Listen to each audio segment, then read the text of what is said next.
Bonjour et bienvenue à toutes et à tous. Alors le webinaire du jour s'intitule NPS et indicateurs, comment choisir le bon. Je vous remercie de votre présence, très nombreuse aujourd'hui. Je vais présenter un peu les éléments qu'on va voir ensemble. On vous enverra à tous et à toutes le support de présentation du webinaire, donc vous recevrez tout ça directement par email.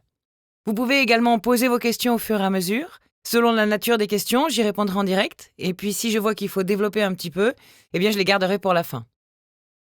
Je vous propose de démarrer à présent. Je vais vous présenter aujourd'hui Net Promoter Score et indicateurs, comment choisir le bon. On va d'abord voir une introduction générale aux indicateurs et on fera ensuite un focus sur les KPI liés à la satisfaction. Ce webinaire s'adresse surtout à des personnes qui ont besoin de dégrossir le sujet. Les gens qui seraient d'ores et déjà des spécialistes du Net Promoter Score n'ont peut-être pas forcément à apprendre grand-chose aujourd'hui. Néanmoins, on a quelques informations sectorielles à communiquer, mais c'est principalement un webinaire qui est prévu pour les gens qui ont besoin de dégrossir le sujet, qui ont besoin d'approfondir éventuellement quelques connaissances. Alors, je me répète, mais les spécialistes du domaine, s'il y en a parmi vous, pourraient être déçus, donc autant le dire dès le début. On va rappeler rapidement qui nous sommes chez Vocasa. Donc Vocasa, nous sommes une société qui a maintenant plus de 17 ans et qui est présente sur la France entière avec plus de 300 clients et dont le métier est justement de mesurer la satisfaction client et collaborateurs, le tout à base d'enquêtes, principalement sur la mesure de la satisfaction, dans le but de piloter l'amélioration en continu, tout en facilitant l'adhésion à cette démarche de vos équipes en interne. Donc ça, c'est notre métier. Et du coup, grâce à cette expérience accumulée, on a évidemment des retours et des conseils à prodiguer sur les sujets des indicateurs. On va faire une petite intro très rapide sur les indicateurs en général et les indicateurs notamment liés à la satisfaction. Mais d'abord, un indicateur, c'est quoi dans une entreprise ? C'est aussi ce qu'on appelle un KPI. Alors quelques exemples, l'estimation de la réussite d'un projet, le nombre de problèmes non résolus, le nombre de problèmes résolus, les ressources allouées, le coût du travail, le taux de complétude d'un projet, etc. Tout ça, ce sont des KPI, ce sont des indicateurs potentiels. Leur dénominateur commun, c'est qu'ils doivent aider à piloter une entreprise et à prendre des décisions. Ils doivent permettre aussi d'être en adéquation avec la stratégie de l'entreprise et éventuellement de pouvoir la faire évoluer. Un bon KPI doit servir les objectifs organisationnels d'une structure et aujourd'hui, on va s'intéresser uniquement aux KPI liés au domaine de la satisfaction. Donc tout ce qui serait le taux de complétude d'un projet, le coût du travail, etc. ne sont pas des sujets que l'on va aborder aujourd'hui. Un indicateur ? Pourquoi on s'en sert dans les entreprises ? Pour accélérer la prise de décision, réduire les risques de mauvais choix, favoriser le travail en équipe avec des objectifs partagés et mesurables, donc ça c'est la notion d'objectif SMART, un peu que vous pouvez retrouver dans les entreprises, et mettre en valeur la performance vis-à-vis de la stratégie. Les KPI, leur objectif, disons qu'il y a 4 grands objectifs, et ils doivent déjà être exploitables par tous. Ils doivent être mesurables dans le temps. Donc un KPI, c'est quelque chose qui se met à jour. Ça doit mesurer quelque chose qui est réaliste par rapport à un contexte donné. Et ça doit permettre de conduire une action qui vise à s'améliorer. La satisfaction, puisque c'est notre sujet du jour, j'ai remis ici une définition. Donc la satisfaction, en marketing, c'est un sentiment de plaisir ou de déplaisir qui naît de la comparaison entre des attentes préalables et une expérience de consommation. Donc cette notion-là d'attente préalable, elle est très importante. Parce que, je reprends toujours cet exemple, mais il y a des personnes qui vont aller dans un restaurant avec un menu à 50 € et qui vont être excellemment surpris, joyeux, très satisfaits, etc. Puis le même restaurant, avec exactement la même prestation, mais sur des personnes qui sont habituées à aller dans des restaurants gastronomiques, ces gens-là ils vont être déçus, en fait.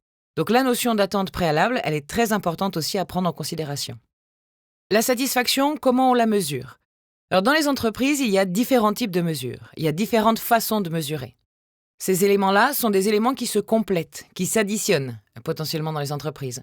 Et ce n'est pas parce qu'on va faire des études mystères qu'on ne va plus faire des enquêtes ou qu'on ne va pas suivre les avis clients qu'il y a sur des sites d'avis clients, par exemple. Donc la satisfaction au sens très large se mesure par ce qu'on appelle des études mystères. Donc vous envoyez des personnes mystères dans vos entreprises pour regarder de façon très opérationnelle les choses. Ça se mesure par les enquêtes. Là, on est plutôt sur une notion de gestion de la volumétrie. Ça se mesure aussi par le suivi des avis. Et là, il y a différents sites spécialisés. Ça se mesure aussi par l'analyse des réclamations, la gestion des incidents. Et on peut aussi utiliser des panels, notamment dans le cas d'études de marché, de futures sorties de produits, etc., où ça peut avoir beaucoup de sens, évidemment. Choisir ces KPI, alors il y a toujours 3 grands critères pour bien choisir un KPI. Le premier, c'est qu'il doit être facile à construire. Si un KPI, ça doit prendre 20 heures dans des fichiers Excel avec des macros qui marchent ou qui ne marchent pas, etc., c'est pas un bon KPI. Il faut qu'il soit facile à construire. Il doit être également facile à collecter. Si un KPI vous demande dans votre entreprise de contacter 35 personnes différentes qui vont devoir chacune bosser 1 heure sur le sujet, c'est pas un bon KPI non plus. Il faut qu'il soit facile à comprendre aussi par toute l'organisation. Si un KPI est très bien compris par la direction, mais pas du tout par les gens du terrain et l'opérationnel, c'est pareil, ce ne sera pas un bon KPI. Donc il faut vraiment qu'il y ait ces 3 grandes caractéristiques pour faire qu'un KPI puisse devenir utile, intéressant et pertinent en entreprise. On récite une petite phrase donc de Deming, qui est un statisticien américain qui a notamment contribué à l'import de méthodes statistiques pour l'amélioration des systèmes productifs, et au Japon et aux États-Unis, qui avait indiqué à juste titre « Ce qui ne se mesure pas ne s'améliore pas ». Et donc, c'est quelque chose qui évidemment s'applique au monde des enquêtes. On nous a souvent posé la question aussi de savoir s'il y avait une importance et une différence notable entre « je fais du B2B »,« je fais du B2C », « je fais du B2B2C aussi ». Est-ce qu'il y a une différence fondamentale sur les KPI ? Très peu en fait. De plus en plus, les mondes B2B et B2C se rapprochent, c'est-à-dire que les exigences qu'on a en tant que consommateur dans le quotidien et consommateur entreprise se rapprochent de plus en plus parce que tous ces mondes-là se confondent de plus en plus. Bien entendu, les délais de livraison de Airbus ou Boeing vont être très différents de ceux de Uber. Mais il y a des grands axes qui se dégagent, qui font qu'il n'y a plus une différence tout à fait notable que l'on soit en mode B2B ou B2C sur des KPI de satisfaction. Et je ne parlerai que de ça. On va maintenant rentrer un petit peu plus dans le détail et faire un focus sur quelques KPI, dont le Net Promoter Score. Tout d'abord, dans ce domaine-là de la satisfaction client, il faut avoir une approche globale. Une approche globale, ça veut dire être capable de dessiner ce qu'on appelle le parcours client pour avoir un projet justement d'écoute de ses clients dans une globalité. Je suis une assurance, je vais mesurer la satisfaction post-sinistre, mais c'est pas tout à fait pareil que juste un appel lambda qui est arrivé pour un règlement de facture ou pour un recouvrement. Donc il y a des sujets qui sont très très différents et sur lesquels on n'a pas les mêmes objectifs et les mêmes KPI non plus. L'idée du parcours client, c'est d'être capable de dire voilà quelles sont toutes les interactions que nous avons avec nos clients. C'est être capable de les typer et être capable de se dire, par gestion des priorités, là aussi, on va choisir d'interroger nos clients sur tel point de contact et tel point de contact. Alors on prenait l'exemple d'une assurance. Une très grande assurance a sûrement 80 points de contact divers et variés avec ses clients. Il est souvent hors de question de pouvoir faire une enquête par point de contact. Parce que ce serait démultiplier de l'information et puis surtout, en tant que client final, devoir répondre à 80 enquêtes différentes tous les 3 mois, ce ne serait pas compris. Donc on doit bien typer et bien choisir justement ce que l'on souhaite mesurer. Sur les grands KPI, alors sûrement ce sont des noms qui vont vous parler. Le premier est l'un des plus utilisés, même si on ne lui donne pas toujours le même nom, c'est ce qu'on appelle le CSAT. Le CSAT, c'est le Customer Satisfaction Score. C'est une question très simple que vous voyez ici à l'écran. Quel est votre niveau de satisfaction ? Et puis sur cette question-là, ça peut être 4 smileys, comme vous avez ici. Le CSAT sera une simple addition des gens qui sont plutôt satisfaits et tout à fait satisfaits. Ou satisfaits et très satisfaits, c'est-à-dire les critères positifs. Mais on peut avoir une autre pondération. On peut avoir une pondération, par exemple, qui va être de 0 à 10, ou de 0 à 100, ou de 1 à 4, etc. Ça va être différent, mais dans tous les cas, c'est toujours le regroupement des satisfaits et très satisfaits. C'est ce que l'on va voir notamment dans les publicités. En fait, quand on vous dit, chez nous, dans notre marque, 85% des clients sont satisfaits, eh bien c'est cette addition du CSAT. Donc ça, c'est très important et c'est très très utilisé, même si parfois on lui donne des noms qui sont différents. C'est un indicateur qui est facile à comprendre, 96% de clients satisfaits, tout le monde comprend que la majorité des clients sont satisfaits. Mais attention, un 96% dans une entreprise ou dans une autre peut être perçu de façon différente. Je vais expliquer un petit peu. On va avoir une tendance à lisser. Comme on fait l'addition des très satisfaits et des satisfaits, on peut avoir la possibilité d'un jeu de vases communicants. Par exemple, on peut avoir 90% en CSAT, mais pour une entreprise, on aura 20% de clients très satisfaits et 70% de clients simplement satisfaits. Et puis dans un autre, on aura 40% de clients très satisfaits et 50% de clients juste satisfaits. Et dans le deuxième cas, on est sur de l'excellence en termes de satisfaction, avec 40% de clients très satisfaits. Cette entreprise-là a beaucoup plus de valeur que la première, alors que pour autant, elles peuvent avoir le même CSAT. C'est très important de bien intellectualiser cette problématique. Certains vont aussi l'utiliser pour se comparer. Alors, ça peut être très utile quand on se compare entre agences d'une même marque, entre filiales d'une même marque, entre BU d'une même marque, dans un même secteur. Mais il y a des choses où c'est pas très bon d'aller vouloir se comparer. Avec, je sais pas moi, le CSAT de Tesla, par exemple, quand on fait de l'habitat social. C'est complètement impossible à aller atteindre, et donc il faut savoir se comparer avec un environnement qui est comparable. L'autre indicateur, et c'est peut-être celui qui vous a fait venir à ce webinaire, c'est le Net Promoter Score. Le Net Promoter Score, là aussi, c'est très simple, et c'est sa grande force. Et c'est pour ça qu'il est très fort et très utilisé depuis maintenant une dizaine d'années. C'est une question simple. Recommanderiez-vous notre produit, notre service, notre marque, etc. à vos amis ou collaborateurs? Et on a une pondération qui, elle aussi, est très simple. La pondération, c'est que les 9 et 10 vont être des promoteurs de votre marque, en tout cas considérés comme tels. Les 7 et 8 vont être des neutres, et les 0 à 6 vont être des détracteurs potentiels de la marque. Le calcul est un calcul très simple, c'est le pourcentage des promoteurs auquel on va soustraire le pourcentage des détracteurs. Et donc, ça donne un score qui va de moins 100 à plus 100. Donc, par exemple, quand on donne un Net Promoter Score à 44, ça ne veut pas dire 44%. Et dans certains secteurs, avoir un Net Promoter Score de 10, c'est très bon. Et puis dans d'autres secteurs, le luxe par exemple, l'automobile, n'avoir que 10, ce ne serait pas bon et pas cohérent du tout. Il faut viser au-delà des 40 par exemple, voire atteindre les 60 dans ces secteurs spécifiques. Donc ça c'est très important, bien prendre en considération que le Net Promoter Score est puissant quand il est bien utilisé. C'est un outil qui a été beaucoup à la mode et qui l'est toujours d'ailleurs, et comme toutes les choses qui sont à la mode, c'est mis à toutes les sauces, et ça peut perdre sa valeur initiale. Il ne faut pas vouloir lui faire dire ce qu'il n'est pas fait pour dire justement. Et il s'agit d'un indicateur qui n'est lié qu'à la recommandation. Ce qui est différent du coup du CSAT, qui lui est lié à la satisfaction. Et par exemple, dire en mesurant le Net Promoter Score, je mesure la satisfaction de mes clients, mais c'est pas complètement faux, mais c'est pas tout à fait vrai non plus. Parce qu'on mesure surtout la recommandation, donc la propension à être un ambassadeur de la marque. Et je peux être satisfait globalement des services, mais ne pas être prêt à recommander la marque. Parce que moi, je n'aime pas recommander des marques, voilà, tout simplement. Ou je n'aime pas parler à mes amis d'une marque parce que j'ai eu un bon service. Mais pour autant, je suis très satisfait. L'inverse peut être vrai, c'est plus dur à quantifier évidemment, mais ça reste quelque chose qui est très important. On va aussi l'utiliser beaucoup pour se comparer. Et c'est très pertinent de se comparer avec un Net Promoter Score, mais avec 2 critères importants. Le premier, c'est d'être dans une même entité qui fournit exactement les mêmes services.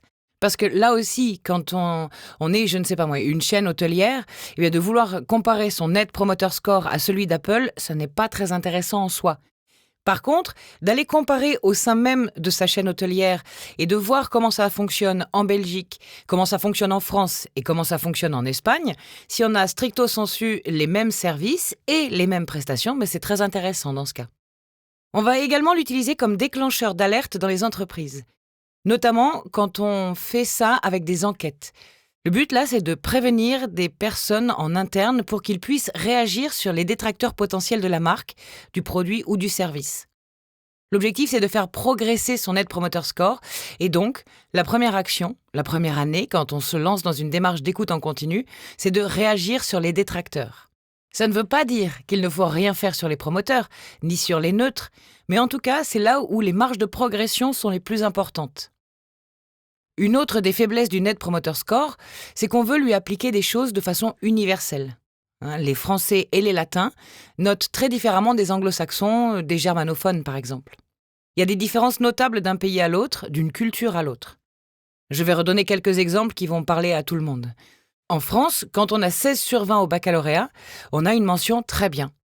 En Net Promoter Score, quand on a 8 sur 10, donc 16 sur 20, on est un neutre. C'est-à-dire qu'on est considéré comme pas promoteur.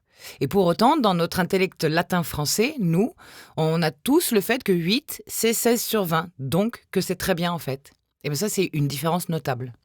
C'est pour ça que parfois, certaines marques, certains produits ou certaines offres choisissent de mettre le 8 comme étant promoteur. À ce moment-là, on ne peut plus se comparer de façon universelle, puisque dans le vrai Net Promoter Score, tel qu'il a été défini et décidé, le 8, c'est un neutre. Voilà, donc c'est un point de vigilance aussi au niveau international. Il faut faire attention quand on a des business units ou des filiales dans d'autres pays. Alors, et c'est aussi une question qu'on nous pose souvent, à partir de combien un Net Promoter Score est bon? Ça dépend de votre contexte. Ça dépend de votre entreprise, ça dépend de la taille de votre structure, mais ça dépend surtout de votre secteur, hein. Donc ça, là, les exemples que vous voyez, ce sont des données qui viennent des États-Unis. En France, il y a très peu de données publiques parce que les entreprises sont toujours assez frileuses à donner ces informations-là de façon publique, ce qui n'est pas le cas aux États-Unis. Et donc, par exemple, ici, ce que l'on voit, c'est que quand on est dans le domaine de l'enseignement ou de l'assurance, on peut viser des Net Promoter Score très hauts. Et à l'inverse, quand on fait de la logistique, du transport, etc., viser 70 de Net Promoter Score, ce serait vraiment compliqué. Donc ça, ce sont des informations qui sont très importantes. Même si les données que vous voyez ici sont issues des États-Unis, hein, avec en effet une culture différente. Quelques exemples également de marques, hein, pour vous donner les grands Net Promoter Score des entreprises qui communiquent dessus, qui communiquent dessus en n'étant pas fous, hein. Les bons Net Promoter Score, donc, que vous voyez ici, ceux de Tesla, ceux de Hyundai, ceux de Toyota, Honda, toutes ces marques-là ont toujours eu cette culture de l'excellence, et ça se voit dans les résultats qu'on peut avoir. Et puis un dernier critère qui me semblait intéressant, c'est une étude qui n'a pas été renouvelée malheureusement, mais qui cherchait à comprendre et à connaître si l'âge avait un impact sur le Net Promoter Score. Et la conclusion de cette étude, qui avait été faite par La Voix du client en 2015, c'était de dire qu'il y avait un impact qui était très fort. En gros, pour le résumer autrement, plus on est jeune, plus on note durement les entreprises. Parce qu'on a des attentes plus hautes, avec une façon de vivre plus rapide, avec de l'exigence du tout de suite, tout le temps, à tous les moments et à tous les endroits. Et donc, ça donne du coup pour les marques qui ne sont pas adaptées à cette cible-là, ça donne des résultats qui sont plus durs. Alors je vais faire un petit stop, voir s'il y a des questions. Bon, alors, il y en a beaucoup, donc je vais garder pour la fin si ça ne vous dérange pas. On va aller regarder maintenant le Customer Effort Score. Le Customer Effort Score, c'est ce qu'on appelle le CES dans les entreprises. C'est un indicateur plutôt lié à des domaines du service client. Donc dès qu'on parle d'un service client, d'un service commercial même, ça peut être utile, là on va chercher à mesurer l'effort déployé par le consommateur pour rentrer en contact avec votre marque ou pour obtenir une réponse de votre marque. Et donc la question typiquement c'est quel niveau d'effort avez-vous dû déployer pour que votre demande soit traitée? Là encore, il y a un indicateur qui a été défini, qui est un indicateur qui va de 1 à 5, ou sur 5 étoiles, comme vous le voyez ici aussi présenté, avec 1 en niveau d'effort faible et 5 en niveau d'effort élevé. C'est l'indicateur international et a été défini comme ça. Donc parfois, quand on a dans une enquête un Net Promoter Score et en dessous un Customer Effort Score, ça peut être complexe pour le répondant de s'y retrouver parce que déjà, il fonctionne dans l'autre sens, par rapport à la notion de positif vers le négatif ou de négatif vers le positif. Et c'est une note de 1 à 5, là où l'autre est noté de 0 à 10. Donc parfois, même très souvent, les entreprises choisissent d'adapter le Customer Effort Score pour en faire une note de 0 à 10 aussi. Et c'est plutôt malin en fait, parce que si on se place d'un point de vue du client, et donc si on est Customer Oriented, c'est beaucoup plus facile à comprendre de cette façon-là. Néanmoins, ce dont je vais vous parler, c'est la norme internationale. Donc pondération courte de 1 à 5, et donc niveau d'effort faible quand on est sur le 1. Niveau d'effort élevé quand on est sur le 5. Et plus la note est élevée, plus ça veut dire qu'on doit faire des efforts. Cet indicateur-là, il est très pertinent en effet dès qu'on est dans des domaines liés au service client et il a vraiment pour but de donner une vision claire sur l'effort client et surtout sur le ressenti de vos clients. Je donne un exemple typique de ce qui peut être mis en place ces dernières années. Vous choisissez de digitaliser l'ensemble de l'accès à vos services de votre entreprise. Pour quelqu'un qui a 18-24 ans, son taux d'effort va baisser. À l'inverse, quelqu'un qui aura peut-être plus de 70 ans, son taux d'effort va augmenter. Parce que pour elle, c'était plus pratique de renvoyer un courrier, c'était dans ses habitudes, etc. Et donc là, vous pensez vous dire « je digitalise tout et du coup tout le monde va être content ». C'est pas forcément vrai. Ça dépend de votre type de clientèle, ça dépend de qui sont vos clients. On va aller sur un autre indicateur, donc, maintenant, qui s'appelle le FCR, pour First Contact Resolution ou First Call Resolution. Là, c'est très simple comme question aussi. Parfois, c'est un simple oui-non. Avons-nous résolu votre problème lors du premier appel? Ça, c'est aussi très important dans des enquêtes de contact client suite à un appel au service client, etc. Cet indicateur, il sert à 2 choses pour les décideurs. C'est dans un premier temps un indicateur lié à la qualité. Il donne un score de la performance des centres de contact. Ça permet de mesurer qui sont vos centres de contact qui traitent le mieux, le plus vite les demandes entrantes, qui sont les personnels également qui traitent de la meilleure façon les problèmes résolus. Donc ça donne un indicateur de qualité. Mais ça donne aussi un indicateur de rentabilité, puisqu'il a été mesuré et prouvé que si on traite le client en une seule fois et qu'on lui donne une réponse en une seule fois, déjà, il ne va plus vous rappeler, donc il ne va pas reprendre de la bande passante à vos équipes au centre d'appel, mais en plus, il n'en sera que plus content s'il n'a pas à vous rappeler. Donc si on traite toute sa demande en une fois et qu'il n'est pas baladé de service en service et puis à la fin on ne lui raccroche pas au nez, il aura justement tendance à être plus satisfait et plus fidèle. Donc là, c'est une simple question oui-non. Et ce qui peut être intéressant sur cet indicateur-là, c'est par exemple de mesurer sur vos différents canaux de contact. Est-ce que par courrier, on a 75%, si on revient donc sur un pourcentage en FCR, et en chat en ligne, on a 42%, et en chat digital, on a 18%. Ça peut permettre de mesurer ces différents canaux, et c'est très intéressant évidemment. Le dernier indicateur que l'on va voir, c'est le Net Emotion Score. Le Net Emotion Score, alors vous en avez peut-être moins entendu parler, c'est un indicateur qui se base sur les résultats des verbatims, sur ce qu'il y a écrit à l'intérieur des questions ouvertes. Donc par exemple, sur l'exemple là que l'on vous présente, à la question « Pouvez-vous nous en dire plus sur votre expérience passée ?», la personne nous marque dans la réponse ouverte « Les explications sont claires et les agents sont sympathiques, néanmoins les tarifs sont inadmissibles ». La personne nous a indiqué dans son commentaire 3 grandes idées. La notion de clarté, la notion de sympathie et la notion que ce n'est pas admissible, donc c'est plutôt de l'émotion liée à de l'aberration. Le calcul du Net Emotion Score, alors, il peut être beaucoup plus étoffé, mais il peut rester très simple, comme on le voit ici. Clair, on va dire que c'est une tonalité positive, que c'est l'émotion qui est liée à la clarté, et ça, nos outils vont le qualifier et le typer directement. C'est une note qui est liée à l'émotion et on va lui mettre 6. C'est un indicateur où on peut typer comme on le souhaite. Il n'y a pas de norme internationale dessus. Le mot sympathique, pareil, tonalité positive, l'émotion c'est la sympathie et la note liée à cette émotion-là, c'est 6 aussi par exemple. Et puis la notion d'inadmissible, la tonalité elle est négative, l'émotion c'est l'aberration et la note liée à cette émotion c'est 0. Mais on pourrait très bien dire -2 ou -4, etc. Donc ici, on a en fait 3 verbatims à l'intérieur de ce commentaire, 2 positifs et 1 négatif. Ça peut nous permettre de calculer très facilement ce qu'on appelle le taux d'éléments positifs. Ici, 66%, c'est très très simple évidemment. Et le Net Emotion Score, qui lui aussi est un score, sera de 40, avec le petit calcul que vous avez ici. Si jamais vous souhaitez plus de détails sur cet indicateur-là, on donne des webinaires spécifiques sur le sujet liés à l'analyse sémantique au sens large. Voilà par exemple comment on peut choisir de l'afficher. Donc c'est une pondération de la positivité en fonction de l'intensité des émotions qui sont dégagées. Et ce sont des calculs évidemment liés à des outils d'analyse sémantique qui vont se baser sur les champs textes de vos enquêtes, de vos sites d'avis, etc. Donc finalement, lequel choisir ? Ce que l'on constate de plus en plus, c'est qu'évidemment, le Net Promoter Score est quasiment dans 8 enquêtes sur 10 que nous mettons en place avec ou pour nos clients.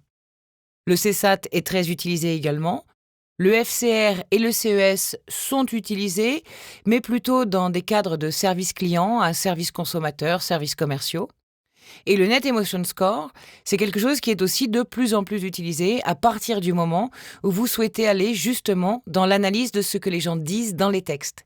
Et là, ça devient très intéressant. J'en ai fini pour la présentation. Je mets un petit exemple de tableau de bord tel que ça peut être présenté chez nous. Et puis, je vais commencer à prendre du coup les questions. Alors, je dois remonter dans la liste. OK. Donc, Marie nous a demandé si, par exemple, on peut noter de 1 à 10, est-ce que la méthode NPS fonctionne aussi ou il faut obligatoirement du 0 à 10 ? Mais toujours pareil, en fait, faire un Net Promoter Score de 1 à 10, vous pouvez. Il n'y a rien qui l'empêche technologiquement. Par contre, vous ne pouvez plus vous comparer avec ceux qui font du 0 à 10. Parce que nécessairement, votre score, il ira plus vers le positif à partir du moment où vous ne laissez pas le choix à votre client de mettre la note 0. Donc, est-ce que vous pouvez le faire? Oui. Il n'y a rien qui l'empêche dans les outils tels que Vocasa ou d'autres. Par contre, vous ne pouvez plus vous comparer avec l'ensemble. Par exemple, si vous voulez justement comparer, vous êtes dans l'automobile, vous voulez vous comparer avec Tesla, Tesla, ils font de 0 à 10 parce qu'ils appliquent la norme internationale. Et donc, vous ne pouvez plus vous comparer.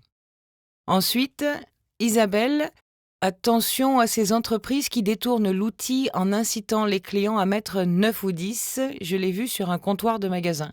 Oui. Alors, je l'ai vu aussi, il y a encore pas très longtemps dans le domaine du bricolage, qui en effet invitait massivement à mettre de 0 à 10 avec des affiches un peu partout. Et donc oui, Isabelle, est tout à fait d'accord avec vous, il y a beaucoup d'incitations là-dessus. Mais parce que derrière, ça fait comme tous les indicateurs, hein, quand ils sont reliés à des primes, quand ils sont reliés à des systèmes de rémunération, etc., ça va créer un peu de vice quelque part. Et puis à la fin, on se retrouve avec une grosse affiche qui nous invite fortement à mettre 9 ou 10. Hein, donc ça, c'est vrai, et puis ça se voit. Inès nous demande, où trouve-t-on les Net Promoter Score par secteur d'activité en France ? Comme je vous le disais, hein, c'est une donnée qui existe peu. Les entreprises en France elles sont assez peu, elles veulent pouvoir se comparer avec les autres de leur secteur, mais ne veulent pas partager leur Net Promoter Score. Hein, donc c'est toujours l'ambivalence dans ce domaine. Il y a quelques études qui existent, et il y a quelques grands instituts d'études qui partagent de la data, mais qui est de la data souvent faite sur des panels très restreints. Hein, il y a quelques publications qui se font dans la presse généraliste, mais quand on regarde la data dans le détail, on voit que finalement, ça se base sur 400 réponses. Hein, nous, en tant que professionnels du secteur, 400 réponses, on a un peu de mal à croire la véracité statistique de tout ça. Ensuite, qu'est-ce que nous avons Virginie, le Net Emotion Score est à mesurer à la main suivant notre jugement. Comment faire avec énormément de verbatim ? Alors non, le Net Emotion Score, justement, il y a un paramétrage qui est fait au démarrage. Par contre, après, ça se fait de façon automatisée parce qu'on a des outils d'analyse sémantique qui vont permettre de le faire. C'est tout l'objectif d'ailleurs. Hein, la question comment faire avec énormément de verbatim, c'est que dès qu'on a beaucoup de verbatim, on ne peut plus traiter ça de façon humaine. Il faut donc des outils qui sont spécialisés pour le faire. Il faut des outils, Virginie, pour pouvoir le faire. Est-ce que le NES est très utilisé et normalisé ? Il est utilisé de plus en plus, puisque finalement, les entreprises qui font de l'analyse de leur corpus de texte, c'est pas si vieux que ça dans les entreprises. Ça a été lancé il y a une bonne dizaine d'années maintenant, mais ça s'est robustisé ces 3-4 dernières années, et donc du coup, il n'y a pas de normes spécifiques dessus. Il n'y a pas de volonté de pouvoir se comparer avec d'autres. Parce que déjà, que les gens ne partagent pas ou peu leur Net Promoter Score, vous les imaginez mal partager les verbatim avec d'autres clients, d'autres concurrents, leur secteur, etc. Pouvez-vous rapidement nous dire comment est calculé le Net Emotion Score ? Donc, j'avais une slide pour le préciser, donc je pense que ça a été précisé, Audrey, je crois. Vous recevrez la slide avec le PDF de la présentation par mail. Henri nous demande, est-ce que l'outil Vocasa effectue automatiquement les verbatim dans le cadre d'une question Net Emotion Score ? S'agit-il d'une analyse sémantique avec l'analyse des sentiments ? C'est tout à fait ça, Henri, c'est tout à fait ça. Donc il s'agit bien d'une analyse sémantique qui prend en compte l'analyse des émotions.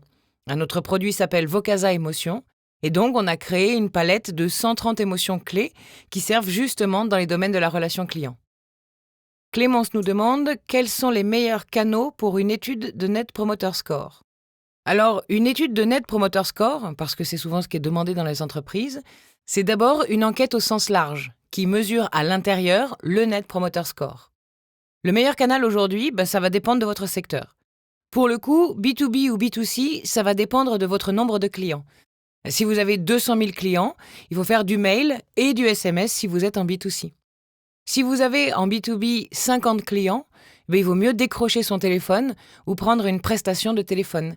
Parce que si vous avez 50 clients, pour avoir des données représentatives, il vous faudra au moins 40 réponses, si ce n'est plus. Alors que quand on a 200 000 clients, si on n'a même que 20 000 réponses, ça peut largement suffire à être parlant.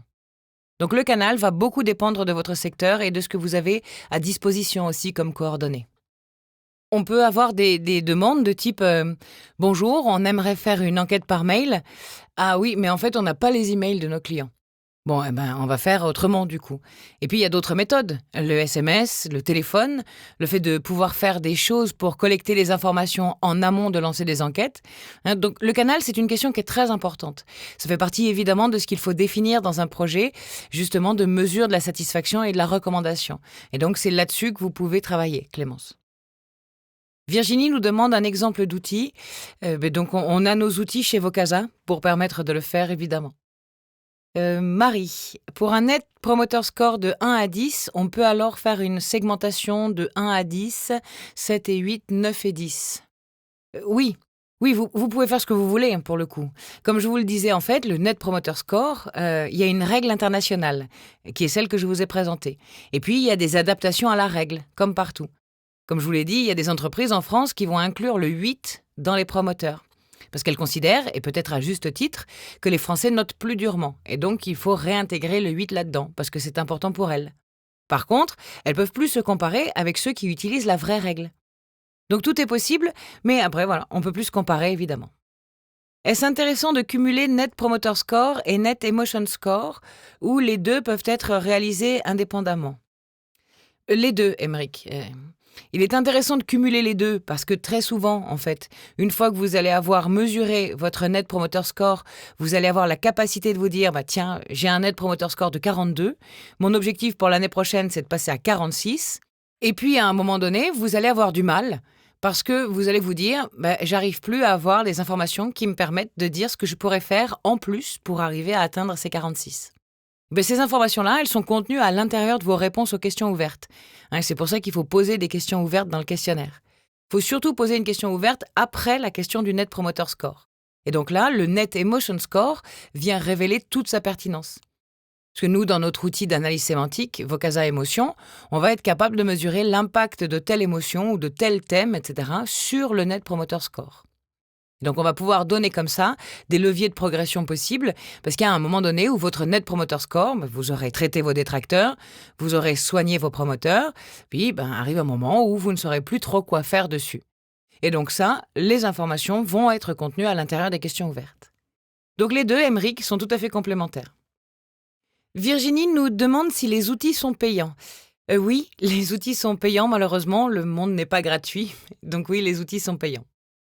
Quelle fréquence pour les mesures? Alors là, Isabelle, je ne sais pas de quelle mesure vous parlez, mais tout ce qui est mesure d'un Net Promoter Score, le mieux c'est de le faire en continu, évidemment.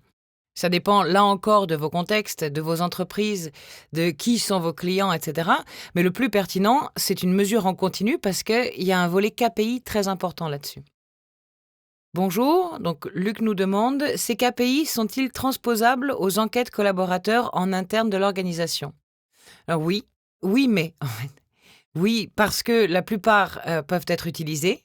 Par exemple, un service informatique interne pourrait utiliser le Customer Effort Score interne. Dans le sens de la question, ça va être « Est-ce que vous trouvez que notre service SI est réactif, donne des réponses dans le bon timing, répond en une seule fois aux demandes, etc. » Ça peut être utile dans ce cas-là, mais c'est transposé et ce n'est pas à comparer avec quelque chose d'universel. Il a été créé aussi le e-Net Promoter Score, qui, comme par miracle, reprend la même échelle que le Net Promoter Score. Mais là encore, il y a des volets où il faut faire attention. Sur les enquêtes internes, on traite encore plus de l'humain. Il faut bien faire attention à comparer des choses comparables et à pas aller à s'amuser à la fin à avoir une note sur tel ou tel collaborateur. Donc il y a vraiment des choses très importantes à vérifier. Donc transposable, oui. Et il existe le e-Net Promoter Score pour Employee Net Promoter Score. Mais là encore, il faut bien réfléchir en amont, parce que ça peut créer beaucoup de problématiques, mais ce sont des projets qu'on fait chez Vocasa. Merci Sarah pour vos remerciements. Et Audrey nous demande, à partir de quel taux de réponse le Net Promoter Score est bien représentatif de l'ensemble de vos clients? Eh bien, ça ne se mesure pas exactement que par le taux de réponse. Comme je le disais précédemment, si vous avez, alors je vais reprendre un exemple, mais vous êtes en B2B, vous avez 100 clients, avoir 40% de taux de retour, vous pouvez vous permettre de dire « Waouh, c'est génial, j'ai 40% de taux de retour ». Mais moi, en tant que professionnel, je vais vous dire « Oui, c'est bien ». Mais en vrai, à la 45e réponse, vos données peuvent être radicalement différentes. Parce qu'on est sur une population qui est trop petite pour se contenter de 40%. À l'inverse, vous avez 200 000 clients, comme je le disais précédemment, eh bien, le fait d'avoir juste 20% de taux de retour sera déjà très suffisant pour être représentatif. Donc la représentativité ne se mesure pas que par le taux de réponse. C'est un indicateur, mais c'est pas le seul. Merci Gwenaëlle. Audrey nous demande quel est l'ordre idéal des questions. On a donné un webinaire spécifique sur ce sujet-là, sur l'ordre des questions, donc je pense que Johan pourra vous mettre le lien dans le chat.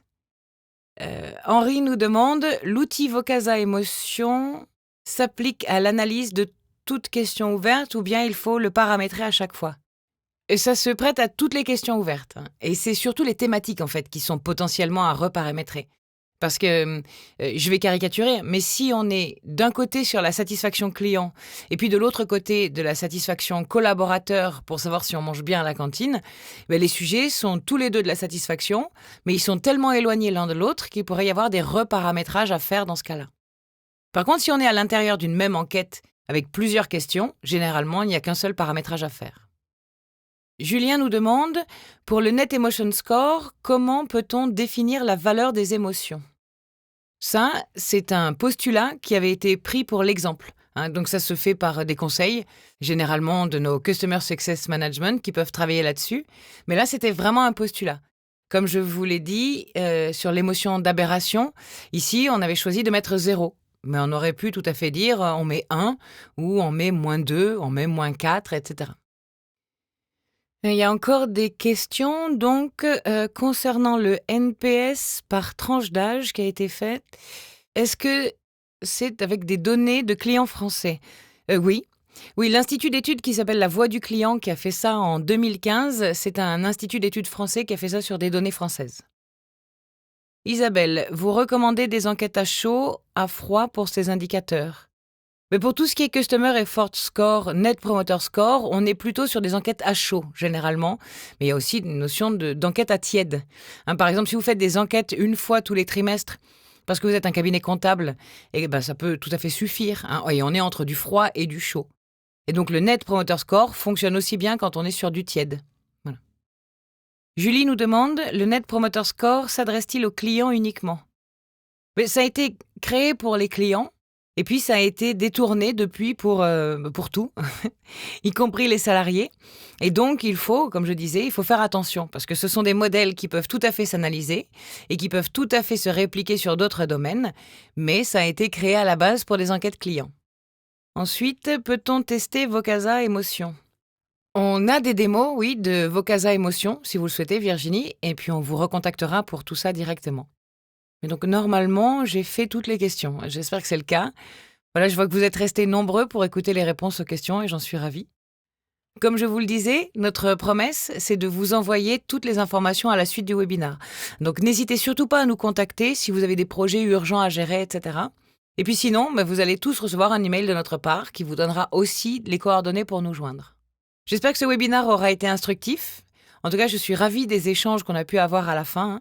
Donc, n'hésitez pas en effet à mettre une petite note au webinaire, ça doit être au-dessus de la présentation ou sur le côté quelque part, à mettre des commentaires également dedans s'il y a des sujets que vous auriez souhaité voir abordés. Ce sont des webinaires qu'on améliore aussi au fur et à mesure du temps. On rajoute des contenus en fonction des demandes que vous pouvez avoir. Donc, n'hésitez pas, c'est toujours pris en compte. Donc, merci Sidonie, Séverine, Gaëtan, il y a plein de merci, Tiffaine, Gaëlle. Merci à tous et à toutes pour votre participation super active. Il n'y a rien de plus intéressant quand on est présentatrice que d'avoir de l'échange comme ça avec vous. Donc, je suis ravie et j'espère que ça aura été utile au plus grand nombre. Je vous souhaite une belle fin de journée et puis à très bientôt sur notre chaîne Webikeo sur laquelle on va redonner des webinaires dans quelques temps. Merci à vous, à très bientôt, au revoir.